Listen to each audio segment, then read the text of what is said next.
No more DACA deal. The latest word from President Trump blaming Democrats. They had a great chance. The Democrats blew it, but we'll have to take a look. But Mexico has got to help us at the border. He also tweeted, caravans coming.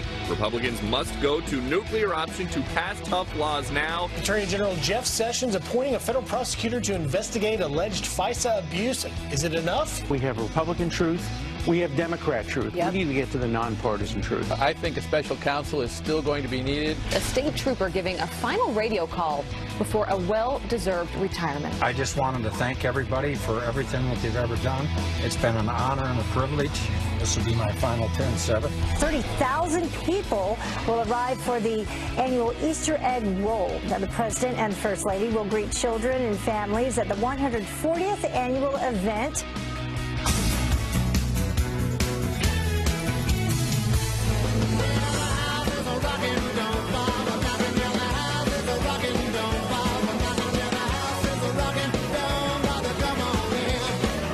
So 10 minutes ago, people were saying, where's the snow? It's rain, as usual. They got it wrong. And next thing you know, it's snow. It is snow. And there's no rain. Here in New York.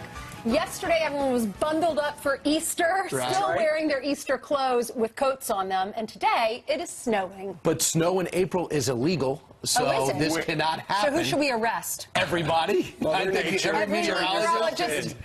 Go get them. Well, thank you very much for joining us on this Easter Monday. We've got a lot of festivities. Don't know if it's snowing down at our nation's capital, but we got Abby Huntsman at the Easter egg roll. It's been a tradition since the olden days, and we've got all sorts of great guest lines. Way to ease Abby back. Go out in the snow and go to Washington 2 weeks in, but who knows? She might even be talking to the president by the end of our show. I would not be surprised. Oh, really? Yeah. Because he lives there. I saw his GPS. I've been following him on his iPhone. And he lives there regularly.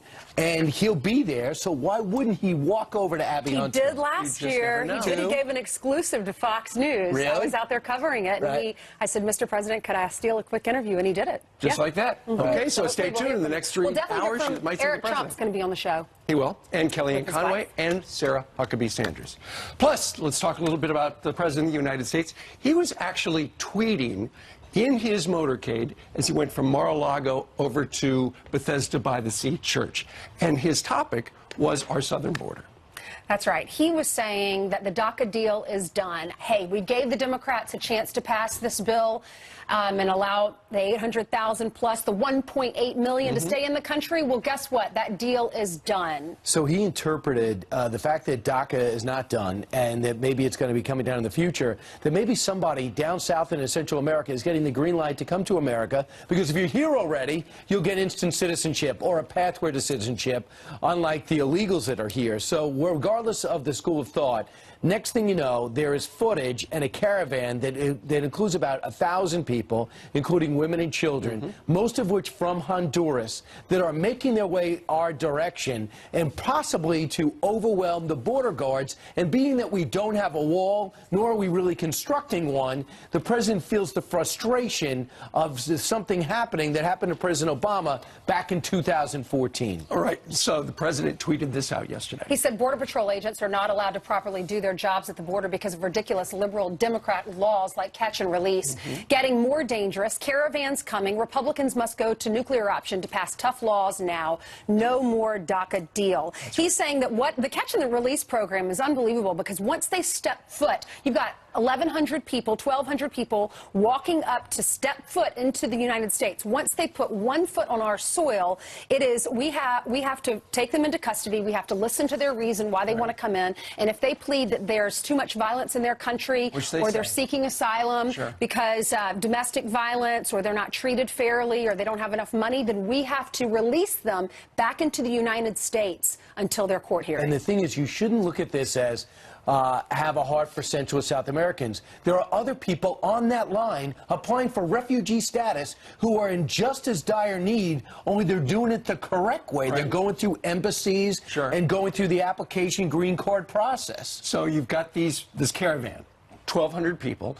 Apparently, they're going to stop in Mexico City and ask for asylum there. 2/3 of them will probably either seek asylum or wind up sneaking across the border, as many do. 1/3 will stay in Mexico. But here's the thing. They're in Mexico. We know they're coming here. Here's the president saying, hey, Mexico, shouldn't you be stopping people in your own country if they're trying to come into your country illegally? Or maybe you should even help us. Here's the president at Bethesda by the Sea Church, where he went to church yesterday in Palm Beach. Mexico has got to help us at the border. And a lot of people are coming in because they want to take advantage of DACA. And we're going to have to really see. They had a great chance. The Democrats blew it. And by the way, yeah, so go ahead, Steve. Well, I was going to say, and it's hard for me to speak this morning after yelling at the TV on Saturday night with the KU Villanova game. Anyway, BuzzFeed is actually inside the caravan, and they've got a reporter there. And they asked the caravan members, are you trying to take advantage of DACA? And they said, man, we don't think we would actually qualify. Right. By the way, Steve, good news is you can rest your voice tonight. Kansas lost. So, sorry about that, rubbing it in. I feel so much better. I'm just trying to bring up, make you feel better. He went to Kansas, his son went to Villanova. Right. And they stunk up the place, just saying. Right. Okay, I digress. Yeah, why is it always sports? Let's talk about this caravan in particular. It actually exists. The Washington Examiner, BuzzFeed originally reported, picked up by the Washington Examiner, relayed on Sundays, Fox and Friends. And this group is called, what's the English conversion? Pueblos Sin Fronteras. It means people without borders. I'll go with people without borders. Do we demand of Mexico and the United States, they open up their borders to us because we are just as much citizens of the people of the countries where we are and or travel? The answer to that is no, you're not. We have a process here. We can't have open borders. That's not the way it works. This is the press release that they put out to the people down in Central America, and they said, if you don't like the political unrest here, if you don't like all the corruption and violence, let's go through Mexico and head to the United States to seek asylum. And that was an actual press release to the governments of Central America, Mexico, and the United States of America. Well, people read that. They thought, yeah, we want to leave this country. Sure. We've heard so many great things about America. So 1,200 of them are actually walking. It's going to take weeks, and they're walking through Mexico. Right. They started in Mexico, which is interesting, because they don't have passports, as you were saying, to even be in Mexico. Right. But the Mexicans allowed them to cross the border from Central America to start there. And you know who they're blaming? They're blaming the United States. They say, hey, don't blame us for going. Blame the United States because they have been supporting the president of Honduras. Yeah. But it's not something that Donald Trump started.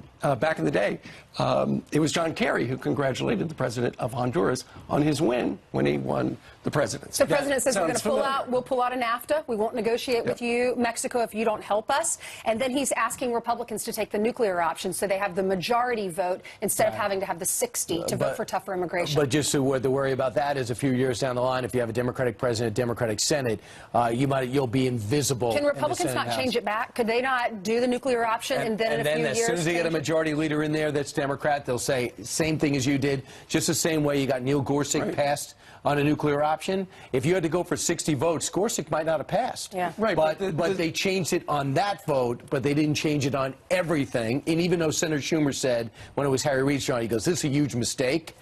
Mitch McConnell's not going to the nuclear option. He's not. He won't do it. He doesn't. Yeah. All right. All right, let's hand it over to Jillian, who has some headlines for us. Good morning. Good morning. Steve, your voice. Thank you. Where'd it go? Go Kansas! Of the show. That's okay. We'll get to that. We'll get to March Madness in just a second, okay? You drink your tea. I'll get you caught up on your headlines, starting with this. Right now, rescuers frantically searching for a boy who fell into a ditch near the iconic Hollywood sign. Friends say 13-year-old Jesse Hernandez plunged down a drainage pipe playing inside an abandoned building in Griffith Park. That pipe feeds to the Los Angeles River. More than 100 firefighters and other rescuers searching for the child using special cameras in the pipes. Overnight, Louisiana Sheriff's deputy and Navy veteran shot and rushed to the hospital minutes before the end of his shift. Justin Nail responding to a chase when a burglary suspect crashed their car and opened fire. This happened just north of New Orleans. The suspect shot dead. Deputy Nail now recovering in intensive care, but he is expected to survive. Tens of thousands of teachers will walk out of classrooms and protest today.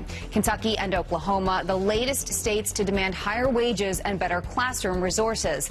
The movement, despite the Oklahoma governor approving a $6,100 raise last week, the largest in state history. Oklahoma ranks among the worst for teacher pay and education funding. And March Madness spilling over into April. The Notre Dame women claiming their second national championship in dramatic fashion, of course. Ogunbowale for the win. Dale Ogunbowale wins the national championship for Notre Dame. Is that not insane? The shot of a lifetime, securing a 61-58 win over Mississippi State. Tonight, it's the men's turn. 3-seed Michigan takes on #1 Villanova. So, Steve, how you feeling about that? I feel great because I've got a connection to Villanova. I got a team to root for. Right. Yeah, all right, fair enough. But I tell you what, for the Notre Dame to beat UConn, for Notre Dame to win like that in the final That with shot? four starters down. It's crazy. Right, who's going to win with the men's tonight? Villanova. You think so? No, she thinks so because it's Philadelphia, of course. All right, thanks so much. 10 minutes after the top of the hour, Abby Huntsman, if you're looking for her, she's not off today. She's at the White House waiting for the sun to come up for the Easter egg roll to start. Can you feel the adrenaline?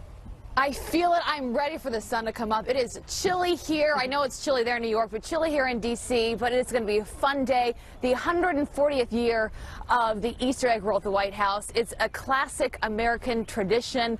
There's going to be a lot of fun here on the lawn. Of course, the egg rolling, but this year Melania Trump is adding her own special touch. She's bringing a bowling lane to the lawn. They've got decorating cookies. The military bands will be playing, and the president will come out about 10:30 this morning. So we're going to be here all morning long. We're going to be talking to a number of different fun friends of the show: Kellyanne Conway, Mercedes Schlapp, Hogan Gidley, and at the end of the show, Eric Trump and his wife Laura. And hopefully they bring their baby, little Luke, for us all to see. So we'll be here all morning. I hope that you will join us, and I hope the sun does come out. And if the president's watching, would you have time for him?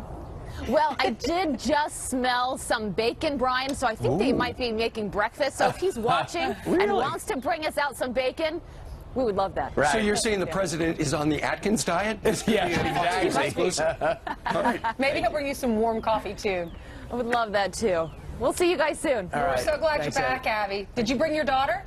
No, I wish. She's a little young. Maybe next year. Yeah. Okay. But it's a little chilly, so probably best. All right. Abby Huntsman, thanks so much. Thank you. All right, 12 minutes after the hour, coming up straight ahead, Attorney General Jeff Sessions did this, appointing a federal prosecutor to investigate alleged FISA abuse, not a second special counsel. Did he make the right move? Constitutional law professor Jonathan Turley says yes, and that's what he looks like. Plus, a trooper signs off one last time after serving his community for 37 years. And his message is so incredible, and he joins us just ahead. This will be my final 10-7. It's been an honor and a privilege, and a great career. It's been a great adventure.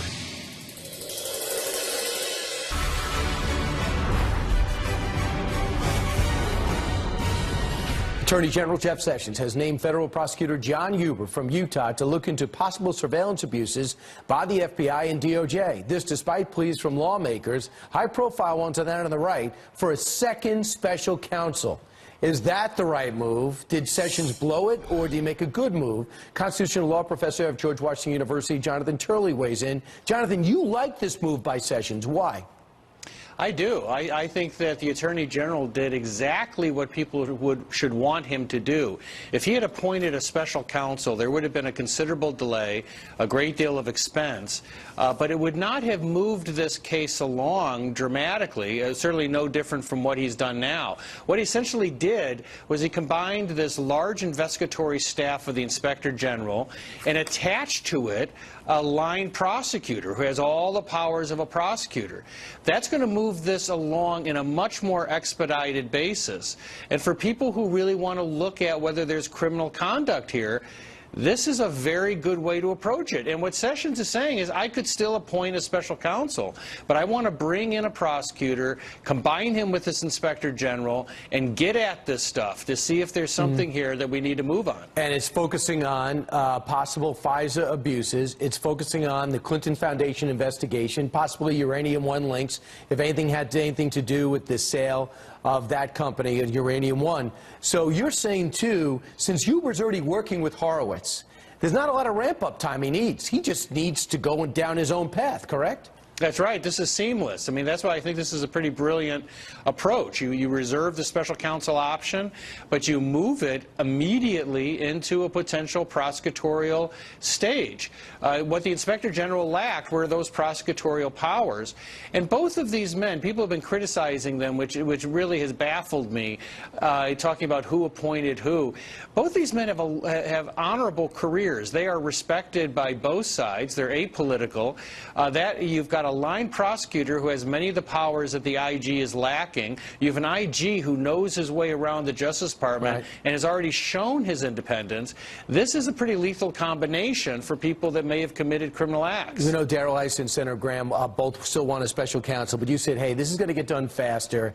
Also, there's something else you wanted to bring up, and I want to bring this forward. I did not know this. Andy McCabe, since he got fired, had a GoFundMe page out there. He's got $500,000. For what? He's been accused of lying 4 times. Who is saying, keep up the good work?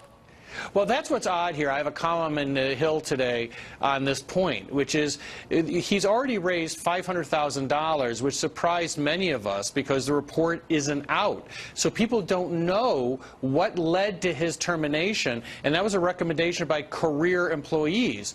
Usually charity follows some clarity as to what is involved. And so that's what's sort of alarming here. McCabe seemed to want to raise this money before the report was released. And lastly, Jonathan, if you're President Trump, should you feel good about having Jay Sekulow and Ty Cobb as your attorneys? Well, first of all, this is again, I'm again baffled by some of the criticism. These are very good lawyers. I know both of them. And, you know, people have been portraying, you know, Jay as somehow not experienced. This guy's a resume most lawyers would die for. And Ty Cobb is as good as you can get in terms of an in-trenches guy with criminal and civil experience. So I don't think they're wanting for lawyers, quite frankly. And this is what makes you a great guest. You do anything but the talking points. Jonathan Turley, thanks so much for your legal mind and expertise. Appreciate it. Coming up straight ahead, an army of migrants is marching to America. I'm not kidding. And the president says border agents have their hands tied. Dan Bongino is here to react. And Debbie Wasserman-Schultz wants background checks to buy bullets. But when it comes to handling computers with congressional data, forget about it. The revealing report coming up. He's got a lot of questions to answer from her. That's me with a slow zoom out.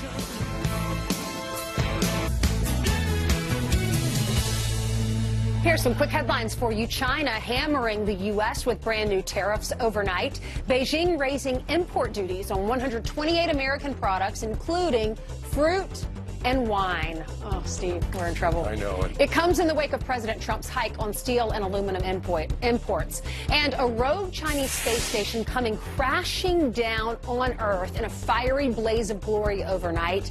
Tiangong 1 splashing down at 17,000 miles per hour off the coast of Tahiti. The school bus-sized spacecraft mostly burned up on re-entry, but some pieces might have survived. All right. 24 after the hour, we brought you this story yesterday. A caravan of immigrants, 1,200 strong, marching towards America, where we live. And a BuzzFeed reporter following along with them, touting their, quote, struggle. President Trump sounding off on this, tweeting yesterday, Border Patrol agents are not allowed to properly do their job at the border because of ridiculous liberal Democrat laws like catch and release. Getting more dangerous. Caravans coming. Republicans must go to nuclear option to pass tough laws now. So much no more DACA deals. So much to talk about there. Join us right now with this reaction, former Secret Service agent, former New York City Police Department cop, Dan Bongino. He's also the host of the Dan Bongino Show. Dan, please excuse my voice. It's a little scratchy after a couple of nights of yelling at the television. What do you make of this caravan heading toward the United States? You know, I was listening to you guys speak about the story, and you said that there was an embedded BuzzFeed reporter talking about their struggle. Okay, fine. Well, what about the struggle of the thousands of people from a lot of these other countries that have waited patiently online to do this the right way? What about that struggle? This is what always bothers me about the liberal approach to immigration. They talk about it as if there's not a consequence for other people, Steve. There is. One, there's a consequence for us, Americans who have to finance this chaos. This isn't immigration policy. This is chaos. And secondly, for people who come to the country patiently and legally, and they do it the right way. You can't have a country without borders. It's just a landmass without the borders. Yeah, I think that's absolutely true. So the president sees what could happen to him, which happened to President Obama. Next thing you know, he's got a surge at the border. He doesn't know why. He's got to send Joe Biden down south to try to get these people to take their people back. But a lot of them end up staying here and getting absorbed into society. They end up in schools on Long Island, some of which are MS-13, as we know. We don't know. We have big hearts, but we also have a responsibility for the country and for those other people online. So in the big picture, did the president help or hurt himself by tweeting over the weekend? No, he absolutely, Brian, helped himself. The president instinctively tapped into something in this last election that's been missing for a long time. You know, the liberals can crap on the country all they want. I'm sorry, but they do about how not compassionate we are. But that's garbage. We have taken in millions, Brian, millions of people into a country that's absorbed them. But in order to maintain some form of a collective identity in a country, we have to have some sense of commonality. We have to give generations of immigrants time to adapt to their new country and their new home. That's not what we have right now. We have complete, total, utter chaos. Tens of millions of people in the country illegally, not having followed the process, having stepped in front of a line of people who waited patiently to get online. I mean, one last thing on this, too. Think about how crazy our immigration policy is now.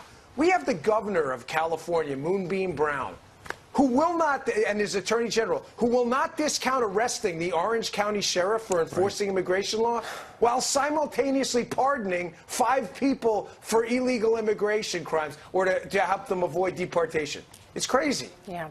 Well, the president is hoping that the Republicans will take that nuclear option so they can pass a tougher immigration plan before that caravan gets to the border. Will that happen? Who knows? Don't know Probably if they have enough not. votes. Right. All right. Thanks, Dan. You got it, guys. Dan Bongino will be doing his podcast later. Meanwhile, 28 minutes after the hour, still ahead. First was Confederate monuments. Remember that? They wanted to take them down. Next up, U.S. presidents. This will be the first one. Why one city wants President William McKinley gone. Plus, Abby Huntsman is live at the White House at the Easter egg roll this morning. Abby? Ainsley, you did this last year, the 140th year of the Easter egg roll here on the South Lawn. I'm here with Deputy Press Secretary Hogan Gidley. So we're going to, after the break, talk a little news. And this is your first year at the Easter egg roll. So a lot to get to. We'll be right back after this commercial break.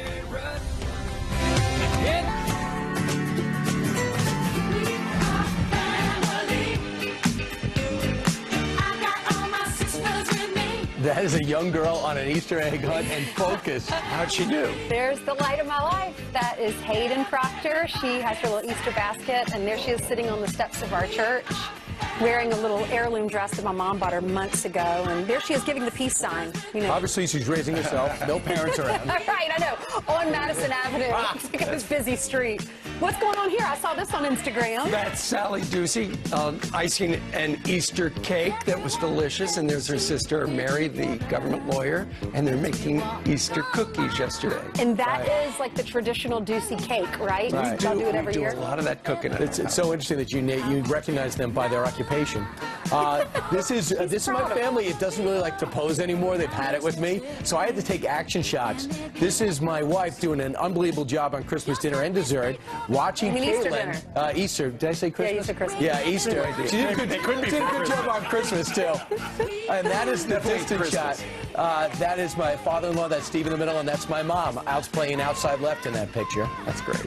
And those are the pictures. Those are exhausted dogs. Too much activity. They need some rest. That is Apollo and Rocky after going a round of Easter.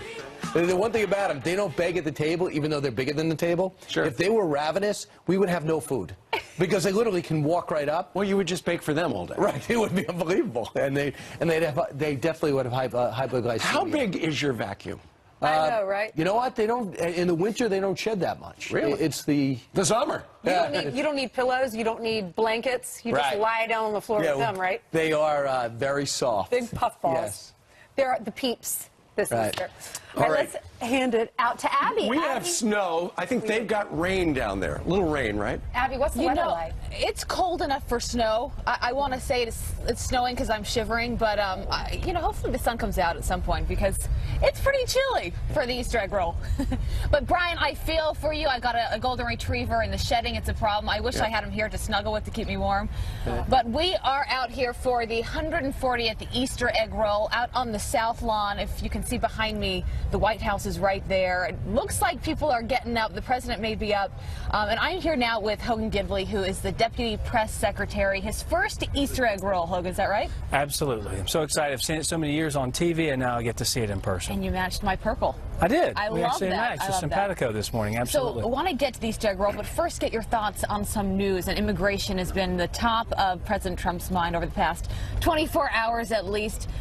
Up to this point, he wanted to get DACA done, but he tweeted yesterday, no more DACA deal. He wants the Republicans to use the nuclear options. He was referring to these migrants coming over from South America and how they can get through the border, that Border Patrol basically can just let them in if they need a safe place to be. And he said, this is getting out of hand. We need to take action on this. It's been out of hand, and that's one of the reasons that the president wanted a lasting, long-term solution on DACA when he so graciously offered 1.8 million people a potential pathway to citizenship, 3 times that of Barack Obama, because he wants something done. We don't want to be in the same position that we're in now, 5 years down the road, kicking the can. And let's remember how we got here. Democrats had control of the House of Representatives. They had a filibuster-proof Senate. And they had a Democrat in the White House in Barack Obama, and he pledged 100 days to fix the immigration problem. None of it got fixed. We're in this horrible mess now, but it should be no surprise to anybody. This happened back in the 80s. They gave people amnesty, and there was a flood of people into this country because they wanted the freebies. The same thing occurs today. So where does this go? What does the president do now? Well, hopefully Democrats decide to come to the table. I mean, again, he's been so gracious in offering things. He was hoping that with the omnibus bill. Absolutely. Well, and look, this shows you that Democrats are playing politics with people's lives. DACA wasn't even in this last omnibus bill. It was very obvious what they were trying to do. During the Schumer shutdown, you'll remember also, it was so obvious as to what they were trying to accomplish in this country because they, for whatever reason, decided to stand with hundreds of thousands of people who are here unlawfully and illegally as opposed to the American citizens, hundreds and millions of those people. And the president stood with everyone and said, let's get this job. I'm here to do a job. Let's get it fixed. And Democrats haven't come to the table. We got to figure it out. We got to figure it out. Look, immigrants are what make this country so great. Sure. And that's why we're here today, celebrating American tradition. The Easter egg roll is one of those, probably one of the greatest. And Ainsley, Brian, and Steve were showing their Easter photos. And today, thousands of kids will come take photos with their parents. It's something that they remember forever. I came here with my parents when I was a little girl. Tell people what they can expect today. Well, look, you'll see a bunch of children out here just with the wonderment of the season. They're going to be so excited. Obviously, the rain won't damper them at all. The Easter Bunny will be here. I know, and the President Trump and the First Lady, absolutely the things that really kind of showcase the event. That's what makes it so great. But second to that, it's a close second, is the Easter Bunny himself will be hopping around out here, and the kids love it. A lot of pictures are being taken. It's just going to be a great day. You're about a year or two away, probably, from bringing yours up here for... Where she can really enjoy it and take it in and paint the Easter egg cookies and all that. Well, I can feel the sun coming up, so it's... You need it, right? It's going to be a beautiful day. You need it. Well, your father did the polar bear plunge, so he's used to the cold. He did. You got to toughen up a little bit. I got to toughen up. Hogan, it's so good to see you this morning. Great to see you, too. Happy Easter. Ainsley, Stephen, Brian. Actually, Ainsley, this is the perfect time for Hayden to come, because she's about, what, almost 3? Yeah, Abby, I was thinking, I think Hayden's 2. So this year she kind of got it and had some fun, but she'll really get it next year. So next year. Yeah, when Isabel's 3, I think that's going to be the key. They got to be out of the stroller. Yeah, oh, really? Well, Hayden's kind of in and out of the stroller. It's hard to go running after the egg. That just sounds chaotic, the whole thing. Yeah.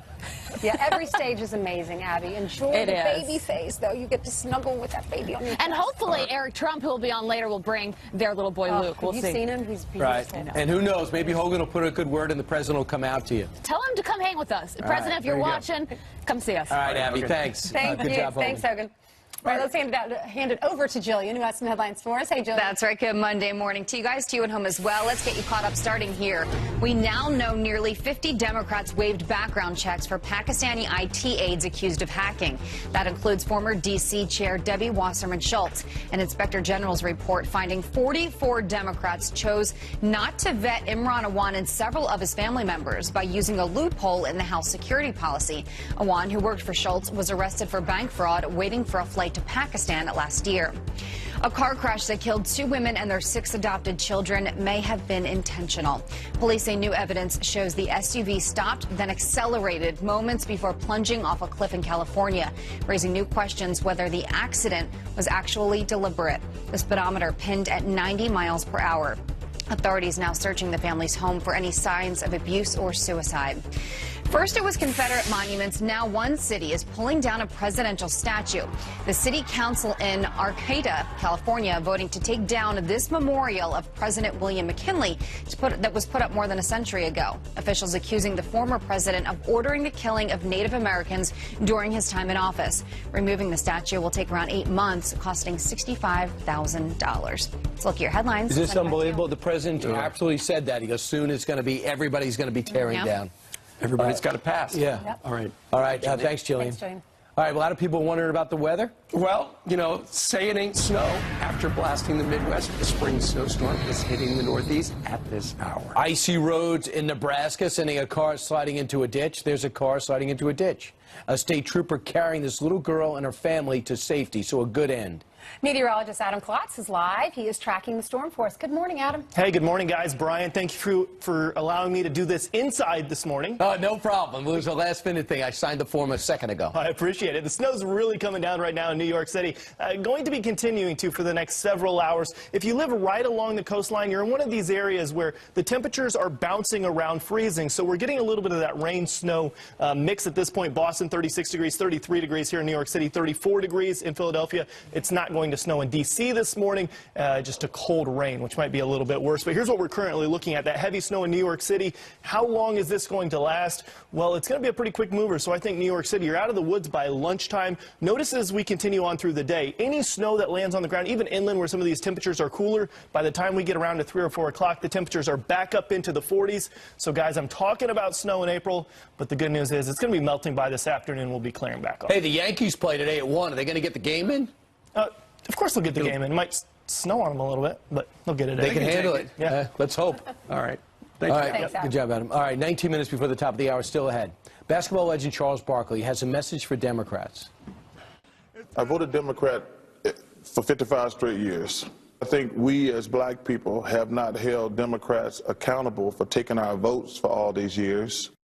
He does go on to say the Republicans are much better, but he says we're going to ask liberal-turned-conservative Candace Owens next how she feels about that statement. Plus, Mercedes Schlapp, Dennis Prager, and White House Press Secretary Sarah Huckabee Sanders and Kellyanne Conway are all here live, coming up.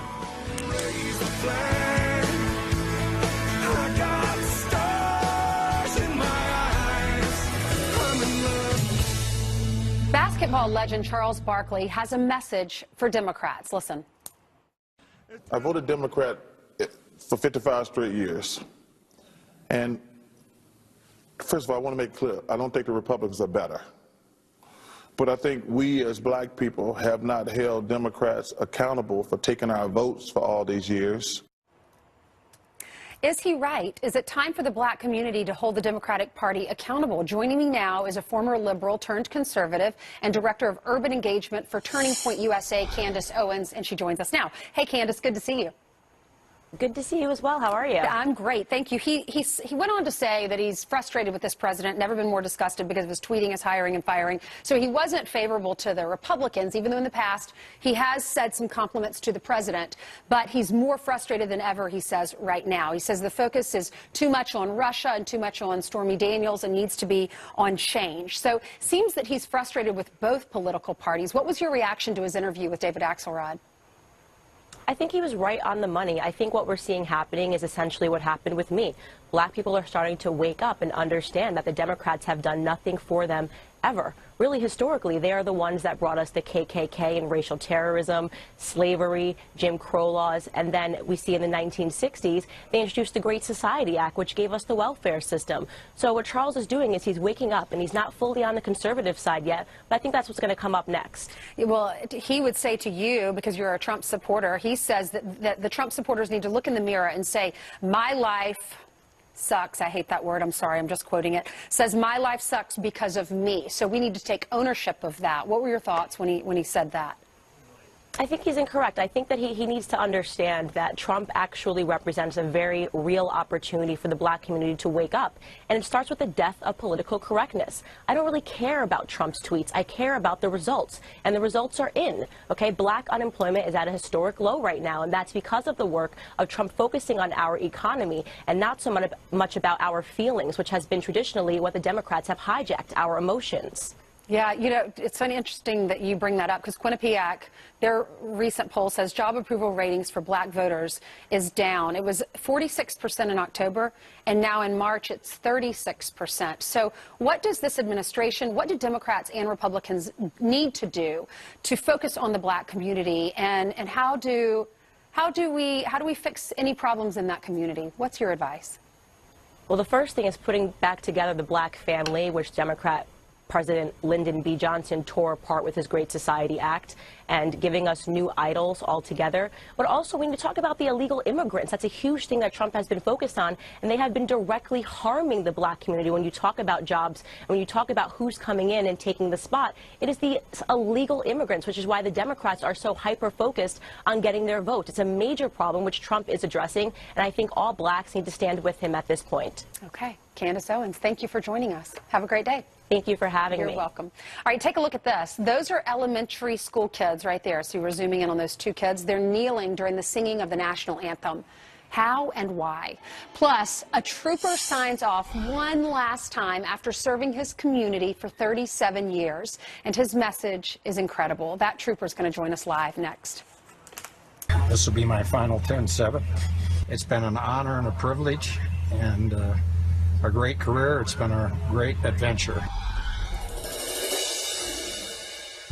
This will be my final 10-7. I just wanted to thank everybody for everything that they've ever done. It's been an honor and a privilege, and a great career. It's been a great adventure. This is 152, badge 2988, 37 years and 3 weeks later. It's been a great ride. Thank you very much, and keep smiling. An emotional radio call from an Arizona trooper signing off for the last time. After serving his community for nearly 4 decades, newly retired trooper Mark Gilberg of the Arizona Department of Public Safety, he was until last week, joins us right now from Utah. Mark, good morning to you. Good morning. Why did you want to tape that? I'll tell you how that all came about. Okay. I've, obviously been in the plans have been made to retire for quite some time. My son called me, and I actually called my wife and said, Mom, are you going to tape Dad's final 10-7 call? And we had never even thought about it. And he said, have you ever seen one? And I said, well, I've seen a couple on Facebook that guys have sent to me or whatever. Right. And so I said, yeah, I guess she said, yeah, well, maybe he'll do that. And he says, you make sure you tape that. And that's how it all came about. And we just plan on keeping it for the family. Sure. And so she did that, and actually my partner was there with me, and he taped it too. And then when we finished, we sent it to our family, and a day or so later, I think my son called and said, Dad, do you care if I put this on YouTube? I don't have it. I said, that's fine. I don't know how to do that. So whatever that is. Well, I knew what it was, but I don't know how to do it. Sure. And so he actually had his wife, it was through her account, which is my daughter-in-law, Rachel. Yeah. And it wasn't long after that, and her phone just started to blow up. Absolutely. And then my phone started to blow up. And it just went from there. Well, it's been amazing. What's so powerful about it is, you thank everybody. You talk about what a great adventure it has been. But you did not plan to cry. I could tell by the way you started, you were not going to cry until the very end. And then it just all swept over you. Absolutely. I I did everything in my power not to become emotional. And I don't know, it's hard to explain until you've done this job for as long as I have, that the emotions just overcame me, and that's what happened. And it's just gone on from there. Sure. Trooper, what are you going to miss most about your job? Well, you know, most guys, when they retire, you hear them say this, but it's the people that I'll miss. They're just wonderful people that I have worked with all these many years. And the guys that I work with right now are just fabulous. I love them just like brothers. Right. And you go through a lot of stressful times with people, and you share the ups and downs of this job. You see many, many things over the time that I've been here, both good and bad. And so you really draw to them, and they become like your brothers. And I work for a great guy. He just treats us like kings, and is the best, just a wonderful supervisor. I just couldn't ask for a thing. And I'm so proud to be part of this department and honored. And I feel honored to be on your show also. I'm very grateful that you're doing this. Okay, so now the next question is, what are you going to do with the rest of your life? I'm going to enjoy life. I've been offered a couple of jobs in law enforcement, but I decided that I've had enough exposure out there that it's a pretty dangerous job, and I don't have any bullet holes, and I feel pretty fortunate. I've been in one head-on collision and some other pretty dangerous situations, and feel very lucky, very blessed. Somebody's been watching over me, I think. And so I'm not going to do that. I'm going to probably just spend time with my wife and my grandkids, and do a little traveling. Terrific. And some outdoor activities, and enjoy life. Well, you certainly have earned it. If people have not seen the video, it'll be on our website, foxandfriends.com. Trooper Mark Gilberg, thank you, sir, for your service, and thanks for joining us today. Thank you. I appreciate it. Great. Good man. All right, still ahead. Can you really teach anybody to believe in God? Dennis Prager says yes. He joins us live to explain. Plus, we got Mercedes Schlapp, Sarah Sanders, and Kellyanne Conway, all from the White House today.